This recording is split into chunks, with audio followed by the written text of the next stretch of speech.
nuevamente. ¿En qué página nos quedamos? ¿Recuerdan? No me acuerdo la página, profe, pero nos quedamos en rectas paralelas y perpendiculares. Ok,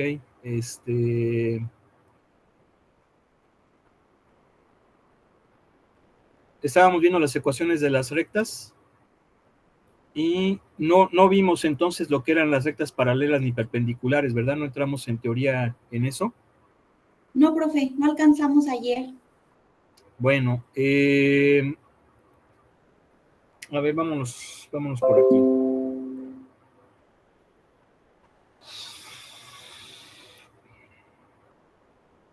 Bueno, en las rectas es muy importante que conozcamos la posición relativa entre dos rectas. En dos rectas, en el plano, se pueden presentar tres situaciones. Que las rectas sean paralelas, esa es una. Que las rectas sean perpendiculares y que las rectas se corten. Hay que tener en cuenta que estos dos últimos casos pues tienen una cosa en común, que es que van a tener un punto de intersección, van a tener un punto en común ambas. Obviamente, dos rectas son perpendiculares si se cortan, ¿verdad? Si se cortan, si se intersectan, pero lo van a hacer formando cuatro ángulos rectos, cuatro ángulos de 90 grados. Y existe la otra posibilidad que también se corten o se intersecten, pero no lo hagan formando un ángulo recto, sino que lo hagan con alguna otra inclinación. Entonces, ese es un tema muy importante cuando estamos analizando funciones, ¿verdad? Y obviamente lo que me va a indicar si las cómo son dos rectas en cuanto a su posición entre sí en el plano, van a ser sus pendientes. ¿Por qué? Porque recuerden que sus pendientes es un número que nos indica qué tan inclinada está la recta, ¿sí? Entonces, conociendo qué tanta inclinación tienen dos rectas en el plano, yo puedo fácilmente saber si son paralelas, es decir, si tienen la misma inclinación, si son perpendiculares, es decir, se corten formando un ángulo recto, o no sean las dos anteriores, es decir, se crucen, pero que no sean perpendiculares. Entonces, aquí estamos viendo este tema. Decimos que dos rectas son paralelas si solo si sus pendientes son iguales, y son perpendiculares si solo si el producto de sus pendientes es igual a -1. Mucha bibliografía, muchos autores definen la perpendicularidad de esta forma, es decir, el producto de las pendientes igual a -1, o bien que la pendiente de una recta es el negativo de la recíproca de la otra, que viene siendo el despeje propiamente de esta fórmula, ¿sí? Ahorita vamos a hablar de eso al respecto. Bueno, eso es en cuanto a las posiciones de las rectas. Ahora, vamos a pasar a las funciones cuadráticas. Recuerden que las funciones cuadráticas pues son las funciones polinomiales de segundo grado, ¿sí? Esta es la forma general de las funciones cuadráticas. Si se fijan, es un polinomio de segundo grado. Obviamente el coeficiente cuadrático, que viene siendo a, debe de ser diferente de 0, porque en caso de ser 0, pues ya no va a ser cuadrático, ya como más podría ser lineal. Las gráficas de las funciones cuadráticas son parábolas. Esto ya también ya lo sabemos, ¿verdad? Son las famosas parábolas. Y de mis clases de geometría analítica, pues me acuerdo de muchas cosas. Por ejemplo, si ustedes recuerdan, cuando llevaron esta materia, recordarán que la parábola tiene dos puntos notables y dos rectas, bueno, una recta notable y un segmento notable. ¿Cuáles son los puntos notables de la parábola? Pues son su vértice y su foco, ¿sí? Esos son los puntos notables de una parábola. Y la recta notable se llama directriz y el segmento notable se llama latus rectum o lado recto. Recuerden que la directriz es perpendicular al eje de la parábola, seguramente recuerdan eso. También que el vértice va a ser el punto máximo si la parábola se abre hacia abajo y el mínimo si se abre hacia arriba. También recordarán que la distancia del vértice al foco es lo mismo que la distancia del vértice a la directriz y esa cantidad se llama parámetro, ¿sí? Ahorita que empecemos a hablar un poquito de las parábolas, vamos a recordar todas esas cosas. Entonces, el latus rectum viene siendo el segmento que es perpendicular al eje de la parábola y cuyo punto medio es el foco. Todo esto se acuerdan muy bien, pues porque pues esta materia les fascinó y tuvieron un excelente profesor en la prepa. Entonces yo creo que seguramente ya están recordando todas estas cosas. Y nuevamente vamos a recordar que existen dos formas principales de expresar estas funciones. Una forma es la ordinaria, que también se le conoce como canónica o estándar, ¿sí? Y la otra es la forma general. Acuérdense que la forma general es aquella cuando desarrollamos todo el chorizo y todo lo pasamos al primer miembro e igualamos con 0. Esa es la forma general. Cuando tenemos despejadita la Y, tenemos lo que viene siendo la forma canónica, la forma ordinaria, la forma estándar o forma, en este caso, normal, le llama el libro, de la parábola. Seguramente ya se acuerdan, ¿verdad? Esta ecuacioncita, a ver, fíjense cómo la pone el libro. La pone como f de x igual a por x menos h al cuadrado más k. ¿Están de acuerdo que así la pone? Sí, profe. ¿Sí o no? Y en geometría analítica no la vieron así. La vieron así.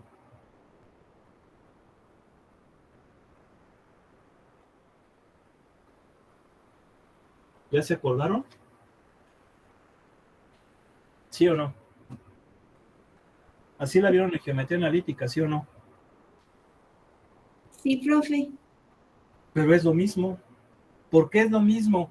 Porque y es f de x. La k la paso para allá y este 4p viene siendo el latus rectum. P viene siendo el parámetro. Nada más que aquí, ya como función, pues simple y sencillamente se le llama a. Pero es exactamente lo mismo. A ver, sí se parece, ¿no? Luego, Sí, profe. ¿ya se acordaron de la canción? A ver, ¿quién se va a aventar un pedazo rápido? ¿Qué canción dijimos que era? ¿Cuál? La de si se parece a ti. A ver, ya, a ver, échate un pedazo, pues. Profe, es que yo no me la sé. Bueno. Ok, entonces eso es en cuanto a las funciones cuadráticas.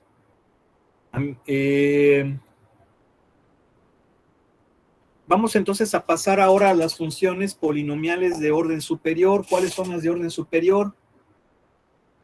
Pues prácticamente son las funciones que son de tercer grado en adelante. Tercer, cuarto, quinto, sexto, séptimo, octavo, así hasta enésimo grado. ¿Sí? Esas las podemos considerar como funciones polinomiales de orden superior. De hecho, aquí nos dice, son funciones cuyo grado es mayor o igual que 3. Recordando que, a ver. Puntos extras. ¿Qué dijimos? Que me indicaban variables como n.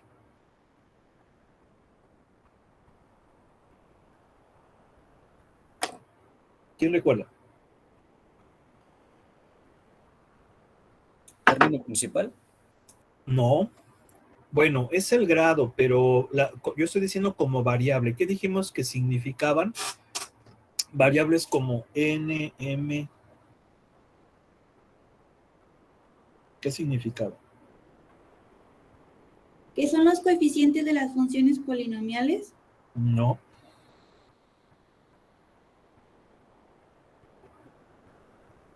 ¿Valores enteros? Variables que pueden tomar valores enteros. ¿Están de acuerdo? ¿Sí o no?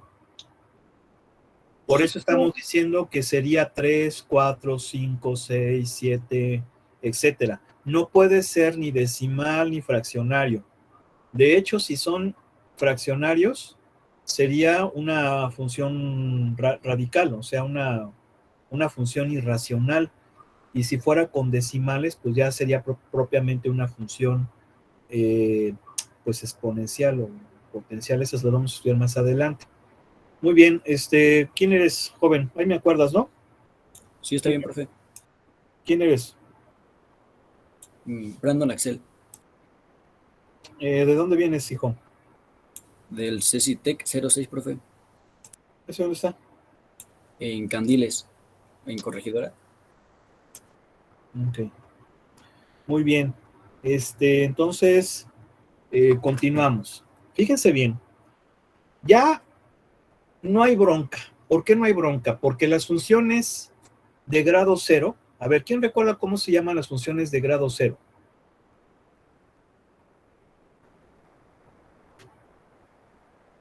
¿Cómo se llaman? Función constante. Muy bien, muy bien. Función constante. ¿Y cómo es su gráfica? Es f de x igual a a. Ok, pero ¿cómo es su gráfica? Su gráfica. ¿Qué es? ¿Una qué? Una recta. Una recta, profe. Bueno, pero hay que ser más específicos. Hay que ser más específicos. ¿Una recta qué? ¿Es horizontal o paralela? No, es una recta horizontal. La gráfica de una función constante es una recta horizontal siempre. Ok. Luego vienen las funciones de primer grado que las conocemos como funciones ¿qué? Lineales. Lineales, perfecto. Y su gráfica, pues es una línea recta que no es horizontal, porque las horizontales son exclusivas para las de grado cero, o sea, las constantes. ¿Vamos bien? All right. Sí, profe. Perfecto, muy bien. Ahora, las de segundo grado se llaman cuadráticas. ¿Cómo son? ¿Cómo es su gráfica? ¿Qué es su gráfica? ¿Qué es? La parábola. La parábola, perfecto, muy bien. También me acuerdo, señorita, la parábola. Perfecto. Excelente. Pero ya de tercer grado en adelante, ya no hay una forma común para las funciones polinomiales.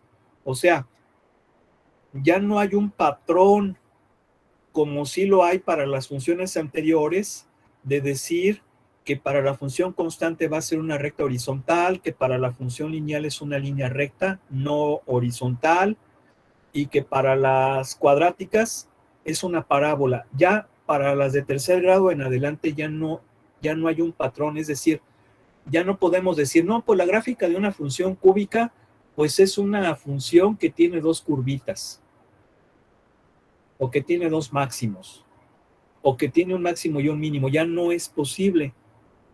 ¿Ok? ¿Sí me explico en eso? ¿Sí? Sí, profe. Entonces, una cosa muy importante es, ok, me dan una función de tercer grado.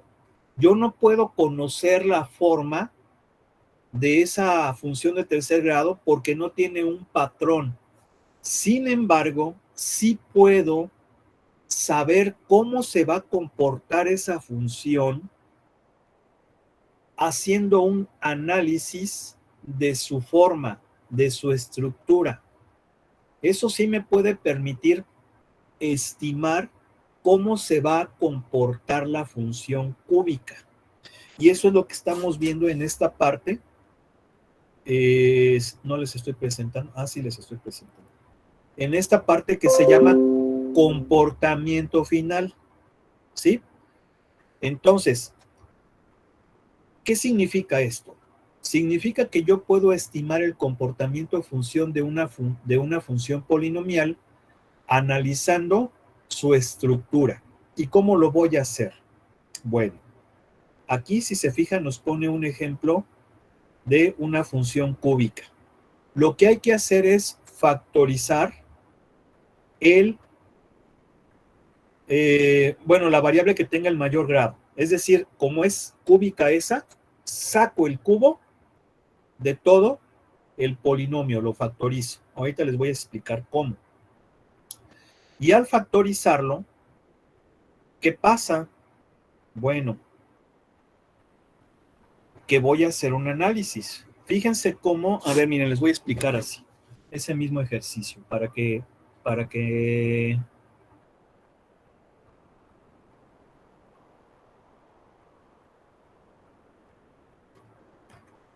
no nos vayamos perdiendo. Pero déjenme anotarlo. Me dice que es f de x igual a menos 2x cúbica más 4x cuadrado más 5. ¿Sí?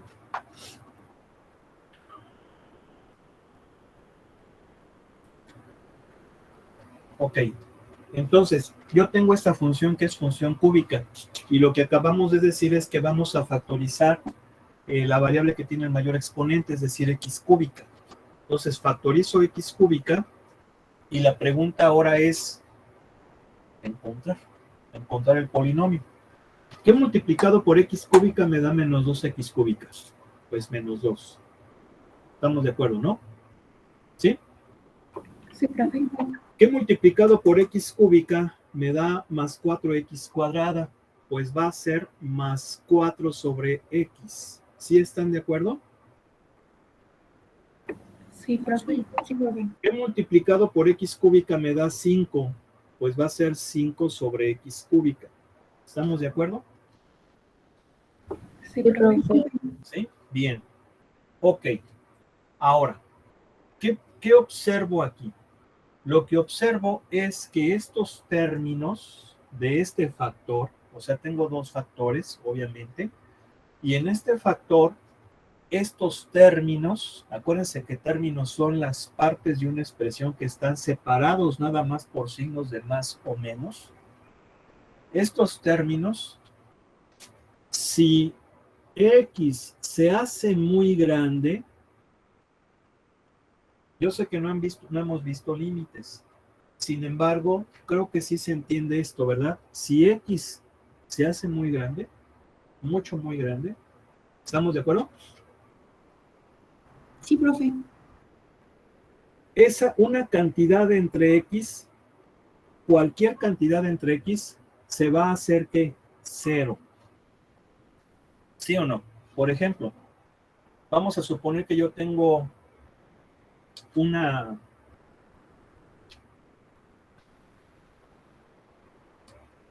pizza.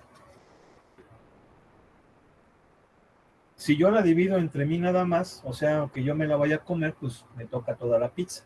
Pero si invito a un amigo y vamos a comer igual, pues entonces me va a tocar la mitad. Si invitamos a 3 amigos, me va a tocar la tercera parte.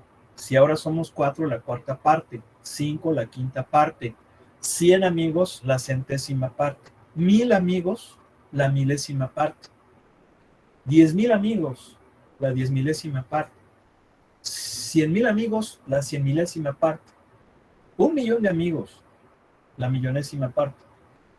Incluso hasta me estoy acordando de la canción de este genial cantante, que yo les recomiendo busquen sus canciones porque son de las que valen la pena, no son como las de ahora que dicen puras tonterías, y que se llamaba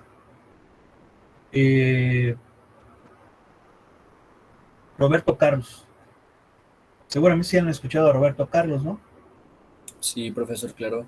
Tiene una canción de que creo que decía yo, quiero tener 1,000,000 de amigos y así más fuerte poder cantar. Sí, creo que sí hay una canción de ese tipo. Es una cosa padrísima. Este cuate era otra cosa. era cuando la música era bonita, ¿no? Cuando las canciones eran bonitas. No decían tonterías, no decían babosadas. Digo, con todo respeto, pero creo que pues, seguramente ya nada más compare, ¿no? Entonces, pues bueno, 1 millón de amigos, pues me va a tocar la milésima parte, la millonésima parte. Casi, casi ya no va a ser nada. De hecho, casi, casi va a ser una boronita. ¿Sí o no? Sí, profe, ya no va a alcanzar. Sí se fijan que lo que me va quedando es cada vez más poquito, de tal suerte que pienso yo, podemos podemos deducir que me va a quedar algo muy cercano a cero, casi nada, ¿sí? Obviamente, pues no me va a quedar casi nada de pizza, pero yo creo que aquí lo importante sería la satisfacción que me queda en compartir, ¿no? O sea, eso no tiene precio. En fin. Entonces, si X crece, estas cosas se van haciendo muy, muy chiquitas, estos dos. Obviamente, se hace más chiquito más rápidamente, ¿sí? Y entonces, vamos a continuar lo que dice acá la función. Perdón, lo que dice acá el libro.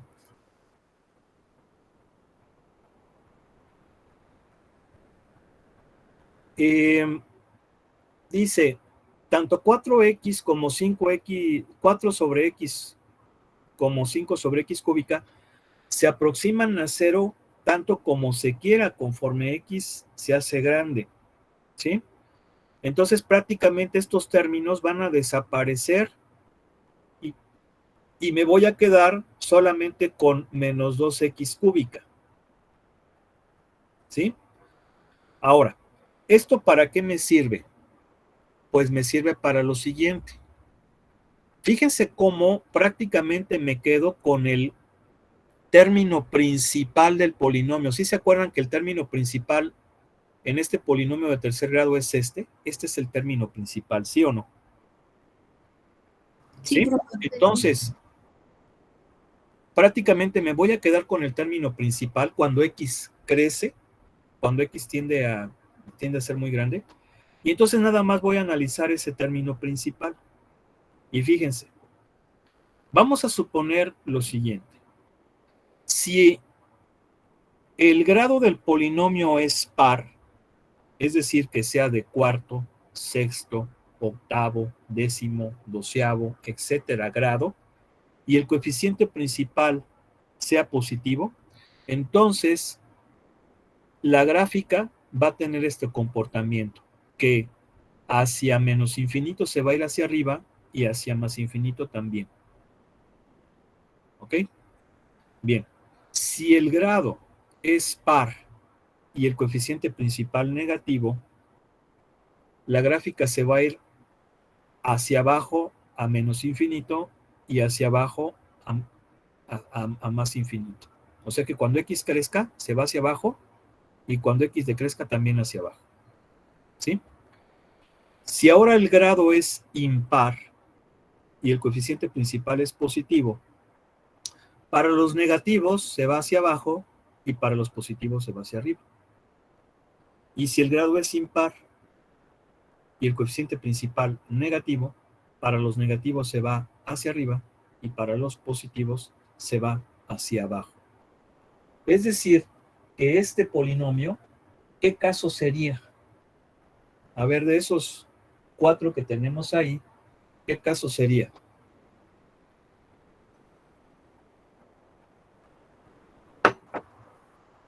¿El B?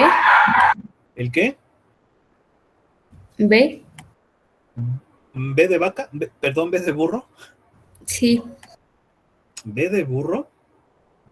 A ver, ¿alguien más? B de vaca, qué bárbaro. Ya le estaba yo ahí como que regando, ¿no? A ver, ¿alguien más? También la B. ¿La B? A ver, voy a preguntar algo. ¿De qué grado es el polinomio? 2. No, ¿cómo que de grado 2? Tercer grado. Estamos con ¿de qué grado es? Tercer grado. De tercer grado. ¿Y cómo es el coeficiente principal? ¿Cuánto vale? -2. Entonces, ¿qué caso es? ¿Es un par negativo? Me refiero a que va a ser A, B, C o D. ¿Sí? No. A ver, concéntrense, por favor, pues les acabo de preguntar. Concéntrense. Ya me dijeron cuánto vale el coeficiente principal y de qué grado es. Entonces,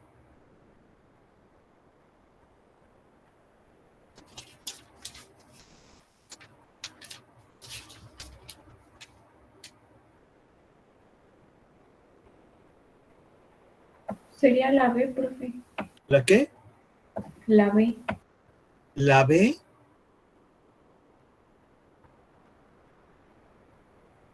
A ver, por favor, concéntrense, muchachos. A ver, alguien que ya lo haya checado.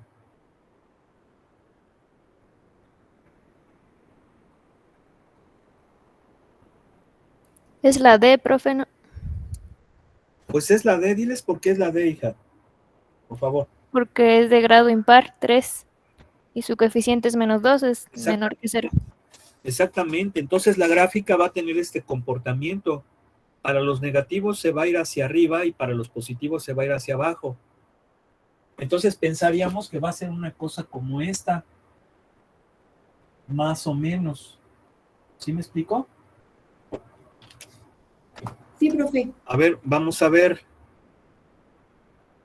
A ver, vámonos aquí al matemática.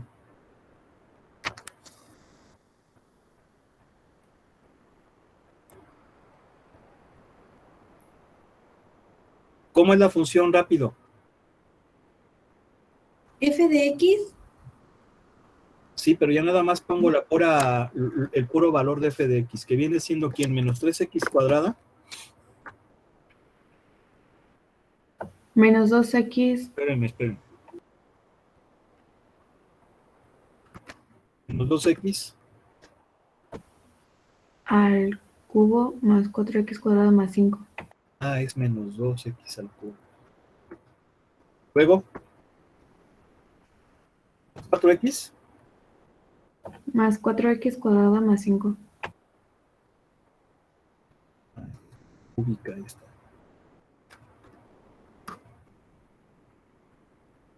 Y aquí es al cuadrado. ¿5? Sí, profe. Más 5x cúbico, más 5x nada más, ¿verdad? No, más 5. Así, ¿verdad? Sí. Bueno, la voy a graficar de -10 a 10 y ahorita le voy a dar valores más grandotes para que veamos precisamente cómo se comporta y podamos corroborar esto. Ah, me falta la P. Siempre se come la P, yo no sé por qué.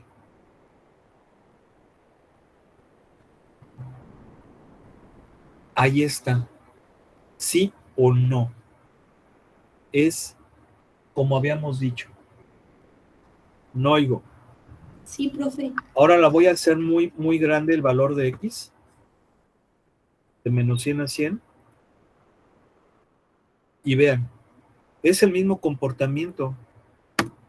Claro que si aquí ya le pongo 1000, pues a lo mejor se puede ya perder porque me voy a alejar mucho. Pero no, miren, sigue siendo casi igual. Ahora, si yo me acerco, por ejemplo, de -5 a 5, a lo mejor ya voy a ver cositas interesantes por aquí. Sí están viendo el cursor, ¿no? Sí, profe.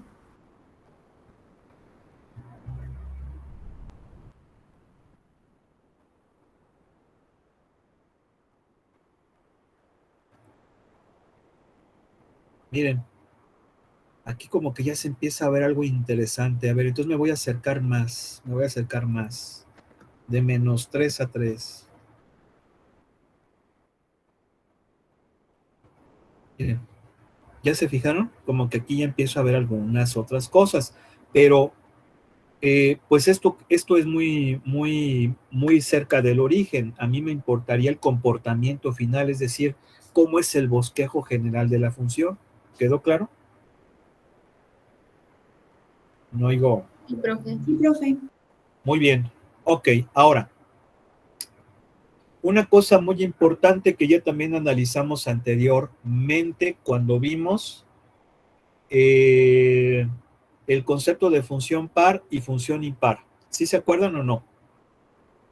Eso ya lo explicamos. Y dijimos, más bien, les expliqué que se llamaban funciones pares o impares porque las relacionábamos con funciones polinomiales cuyos exponentes fueran exclusivamente de ese tipo. Es decir, si yo tengo un polinomio donde todos los exponentes son pares, va a ser una función par. Si yo tengo un polinomio que tenga todos los exponentes impares, va a ser una función impar. Eso ya se los comenté, ¿sí o no? Sí, profe. Y dijimos, y esto quiero que ya lo tengan ya, o sea, ya bien así, no quiero estar preguntando y que me estén diciendo otras cosas. Si una función es par, va a ser simétrica ¿con qué? Con el eje X. No. Eso es cuando multiplicamos a X por menos. Ahí sí se va a reflejar con respecto al eje X. No. ¿Qué pasa si es par?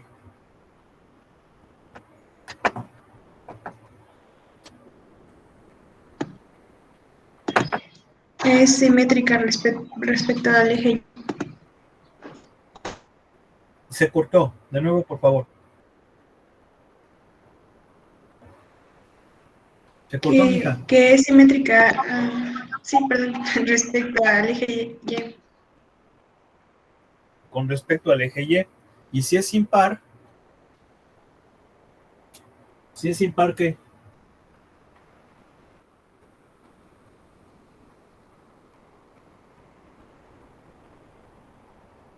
Simétrica con respecto al eje X. No. No puede ser simétrica con respecto al eje X No es porque respecto al origen. no puede ser simétrica con respecto al eje X porque si no ya no sería función.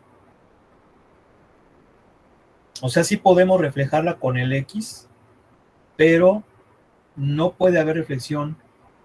O sea, una función, si se refleja con X ya no va a ser función, sería relación. ¿Estamos de acuerdo, no? No oigo. Profe. Entonces, ¿cómo es? Por ahí, Respecto al origen. con respecto al origen. Ahora, acuérdense que una función par, y esto sí ya quiero que por favor ya lo tengan ya bien aprendido. Es par si f de x es igual a f de menos x. Es decir, no cambia. Y va a ser impar si f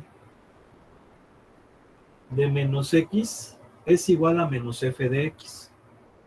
¿Sí? Este es par y este es impar. Ahora, esta simétrica con y, perdón, sí, simétrica con y esta simétrica con el origen. Eso ya tiene ya que estar ya bien aprendido. No oigo. ¿Sale? Sí. Sí, profesor. Bien, ahora pues bueno, ya también lo de los interceptos ya lo estudiamos. Acuérdense que las intersecciones o interceptos pues son con respecto a los ejes, con respecto al eje X o con respecto al eje Y. ¿Cómo encontramos los interceptos con respecto al eje X? ¿Cómo? ¿A quién hacemos cero?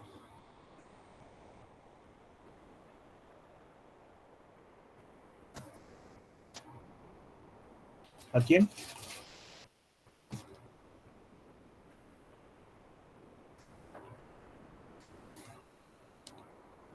¿No oigo? A Y o F de X. No. A ver, ¿cómo hacemos? ¿Cómo encontramos los interceptos de nuevo, pelón? ¿Con X? ¿Cómo era? Sustituyendo f de x por 0. Exactamente, haciendo y o f de x 0. Muy bien. ¿Y cómo encontramos los interceptos con y?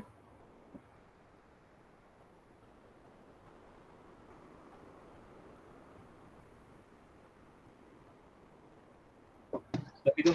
Creo que se tenía que sustituir a las variables por 0. ¿A quién?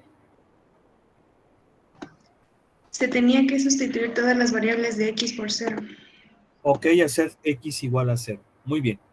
Bueno, entonces eso lo vamos a continuar viendo. Y también una cosa muy importante que tienen que recordar.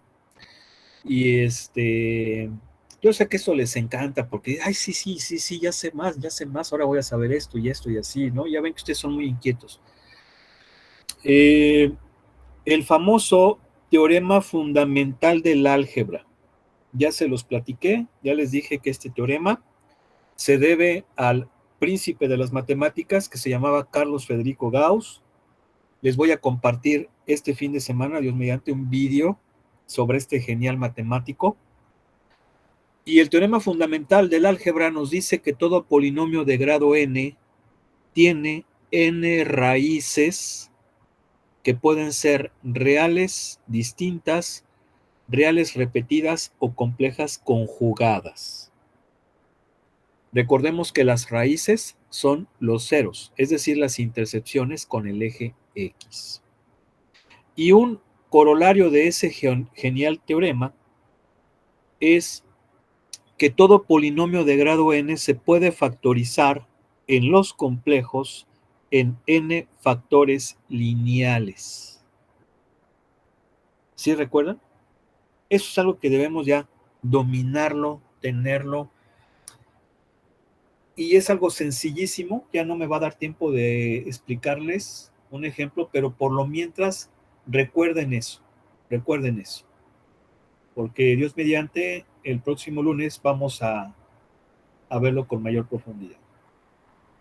Entonces, pues, ¿qué les digo? Pues un abrazo, excelente fin de semana, pásenla muy padre con sus familias, con sus seres queridos, disfruten mucho esos días y bueno, también estudien un poco. Y pues les mando un abrazo, Dios mediante el lunes nos vemos por aquí. Nos vemos, profe, igualmente. Sí. Gracias, profe. Nos vemos. Okay. Hasta luego.